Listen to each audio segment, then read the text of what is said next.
Welcome to the Complete Ethical Hacking course. In this course, we will be covering everything you need to know as an ethical hacker, from theory to the practical examples. We will start with basics first, and the further we go in the course, the more intermediate and advanced stuff we will cover.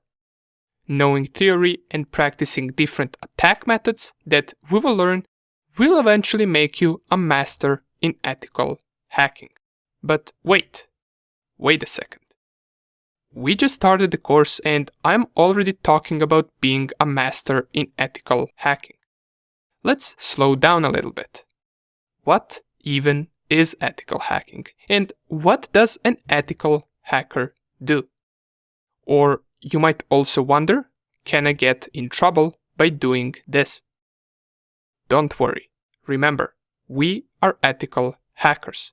This means we are hired to hack into a network or a device, or in general, we want to find as many vulnerabilities inside the target system, but not to do bad things. Quite opposite, we want to secure them. An ethical hacker who is hired to find as many vulnerabilities in a certain system is also known as a white hat hacker. Now, I mentioned the word system quite a few times by now. What do I mean by finding vulnerabilities in a system? Well, system can be anything. It can be a network of multiple computers, or it could be just one single computer. It could also be some company's server that they keep their important data on. We could also be targeting a web page or a website. A vulnerability, on the other hand, is anything that could allow someone to have an unauthorized access to that system. We are there to discover them and secure them. But why are we doing this? Well, as you know, there are the bad guys, or also known as black hat hackers. Their goal is also to find vulnerabilities in a system, but not to secure them. Instead, they want to perform malicious activity once they gain access to that system. That is the difference between a white hat hacker and a black hat hacker. A white hat hacker is there to find vulnerability, notify the person that hired him, and let him know of a possible unauthorized access. You can think of us as a cyber police. We are there to protect. A black hat hacker, on the other hand, is there to perform malicious activity such as stealing your data. They could also try to steal your online money. They could install a virus or a keylogger on your PC and track everything that you do. They can go as far as doing something like stealing your identity. However, the methods white hat and black hat hackers use can be quite similar. The difference is we as white hat hackers must make sure that we have a permission to target a certain system. An example would go like this. We get hired by a certain company. That company could have a website, different networks with computers inside the building where, for example, employees work. It could also have large servers and databases holding important company data. And as we already know, our goal is to make sure that data is secured from cyber attacks, that also employees and their machines are also in a secure network, and that website doesn't have any bugs that could present a threat to that company. How do we do all of this? Well, we do it by attacking the company. We act as a black hat hacker would, but with a different goal. Okay, but here we come to another problem. You might be wondering, well, how am I going to learn this? Or how am I going to practice this? I just said that we need a permission to attack any system, right? Well, don't worry. We will simulate all of these targets with the help of our home devices, and also with the help of virtual machines. It will be exactly the same, just this way you won't be breaking any law while you practice, since the targets that you will attack will be yours. Okay, more about virtual machines later. Right now I want to give you a small challenge. One of the biggest online cyber attacks is something called phishing.